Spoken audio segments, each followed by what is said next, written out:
Hello. My talk is all about the Amazon EKS, or what we call the Elastic Kubernetes Service, and how to deploy it using the Terraform or infrastructure as a code.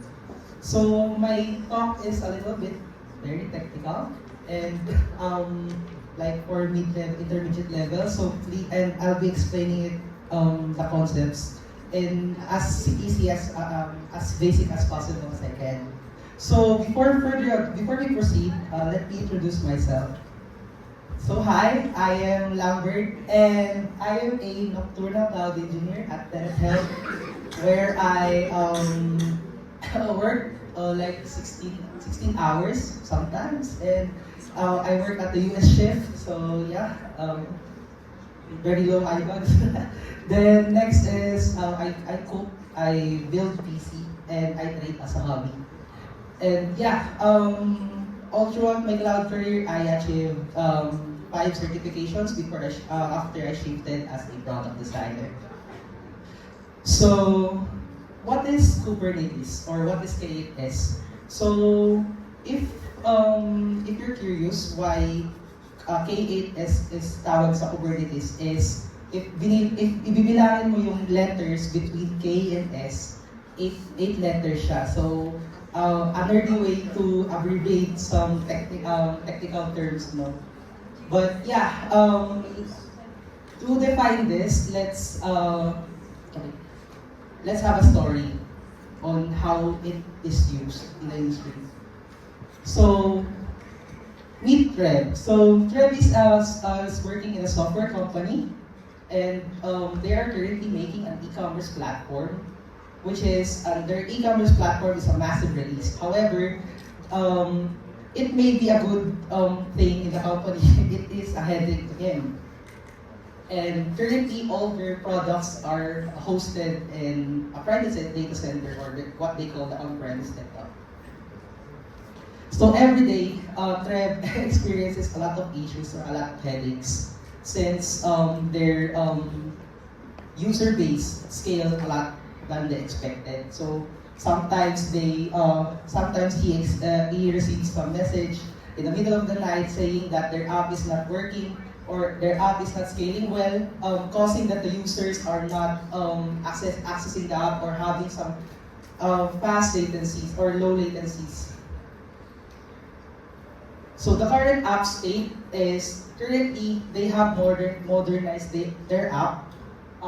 They use microservices instead of monoliths, and their microservices is deployed in using containers. So actually, container is like a separate runtime wherein, let's say for example, meron kang computer, parang hiwa-hiwalay siya na runtime that you can run different kinds of software versions there in each container. So yeah. And yeah, like I've said earlier, app always receiving latency issues and sometimes downtime. So as per the headache, some people nakaisip na what if there is a system or there is a culture wherein you can automate or track and ensure availability of containers at the same time. No? So here is Kubernetes to come to the rescue. No? So Kubernetes is an open source containerization platform application, and actually the Kubernetes came from the word helmsman or pilot. Yeah, and also Kubernetes is a portable and extensible feature, and it was created by Google from as an internal app wherein parang to manage their clusters, and eventually they open sourced it in 2014. So yeah, and Kubernetes has different kind of concepts wherein it has a control plane and worker node. So if you're gonna if we're gonna analogize, it is like a body, no? So control plane serves as a brain, and worker node serves as a muscle. So yeah, and and we have here the APR server, wherein the APR server is like a nervous system to it, wherein it communicates to the from brain to muscle. So yeah, and also etcd is like the database of the control of the cluster wherein it serves the state. So parang doon nakasave lahat ng configurations ng isang cluster, no?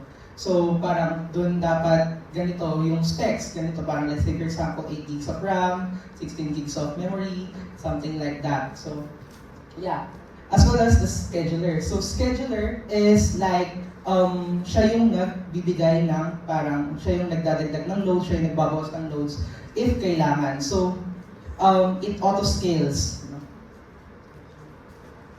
Then we have here the controller manager. So the controller manager is the one who is ensures the state is up and running. So let's say for example, merong pods or merong sa muscle, merong pods na hindi gumagana, no? Siya yung nag-ensure na it will destroy and it will auto-heal, so something like that. Then nodes is the machine in the Kubernetes, so it may be a virtual or physical machine, no, depending on the cluster.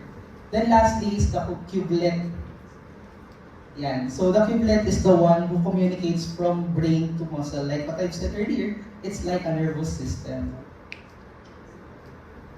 Yan. So why do we have to use the Kubernetes? So for this is because Kubernetes solves three concepts. No? It solves scalability, availability, and portability. So scalability and availability has the Kubernetes has a self-healing feature wherein if the pods are unhealthy or meaning hindi gumagana yung isang sistema nila, it will automatically heal by itself. So parang sugat lang, no?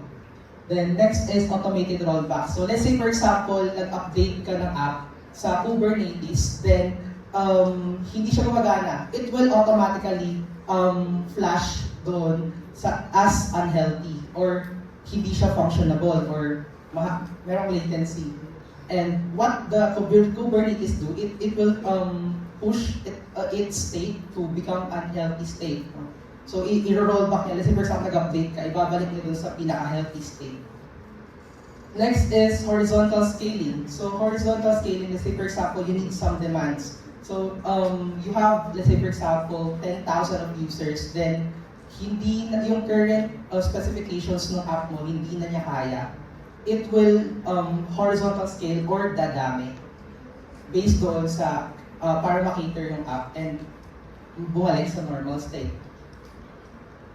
Ngayon, considering this, having a Kubernetes production level has different downsides, no? Ayun, again, it's very complex and very costly.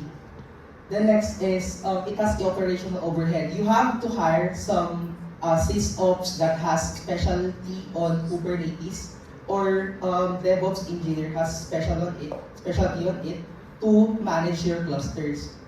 The next is has a risk of misconfiguration. So for example, you deployed some pods in the vanilla Kubernetes, may chances na hindi merong misdeployed, hindi siya healthy or something like that. So here comes the EKS comes to play to itself. So EKS simplifies the deployment of Kubernetes. What does it do is it manages the controller plane or the pinaka-brain ng Kubernetes. So for you, magde-deploy ka na lang ng mga compute, then it will manage it for you. So it's a managed service for Kubernetes cluster, and it has na-adapt niya yung scalability and high availability ng vanilla Kubernetes. Then lastly, it has a secure and it follows security and compliance of AWS. And keep in mind that security in the cloud is a shared responsibility model wherein the user is also responsible to securing the services itself. And lastly, it is serverless. So it has a serverless option wherein you can just use Fargate or a serverless solution for compute for containers. Yeah. Then lastly, Next is, how can you deploy EKS in AWS? So we have 4 major steps. First is we need to provision an EKS cluster. Then next is we have to choose compute. Like what I've said, we can choose EC2 or Fargate. Then next, after we choose some compute, we need to connect to the EKS itself or to the OS level. Then lastly is to run the container or the Kubernetes applications or the container applications. So we have also 2 types of deployment. So first is we could use console or CLI. Then next is we could use infrastructure as a code. So infrastructure as a code is like declarative way to provision your resources. So let's say for example sa AWS, kung if you're familiar, merong types na merong chances na nagki-click-click lang kayo, like para makapag-create ng EC2, you have to click some few buttons, no, to provision. But on the infrastructure as a code, parang gagawa ka ng JSON format or YAML format for resources to be created. So ano yung concept to? Kung mag-click, mas madali lang mag-click, right? Instead of mag-click. The advantages of using infrastructure as a code is for the organizations to manage their infrastructure. Since if you're gonna consider the production level infrastructure has a very, very large service. Wherein hindi lang naman yan isang EC2, hindi lang naman yan isang EKS cluster, it has many to cater the user needs. So, infrastructure as a code is a way to audit these things and for the enterprise level to handle it. So we have 2. One is the AWS native for infrastructure as a code, which is AWS CloudFormation. Next is the open source recognized by the industry, which is Terraform. So for this demo, we'll be using the Terraform on how to deploy the EKS cluster. So what we're gonna do is we'll provision EKS cluster as well as deploy and compute using EC2 instance as well as the EKS networking. So if you're interested in the repo link, so hindi ko na siya i-deploy kasi medyo matagal, like 20 minutes yung deployment. So you can scan this QR code as a boilerplate that I have created. I also made the documentation itself. If you want to test the code itself, yeah, and yeah, EKS is a good opportunity for mid to enterprise level companies to use. Kasi, however, you can over-engineer things when using Kubernetes. But the important thing here is always engineer to the level that you want to the level of your users. But because for a small scale of users, we do recommend the YAGNI concept, or meaning you ain't gonna need it. So that's all. Thank you.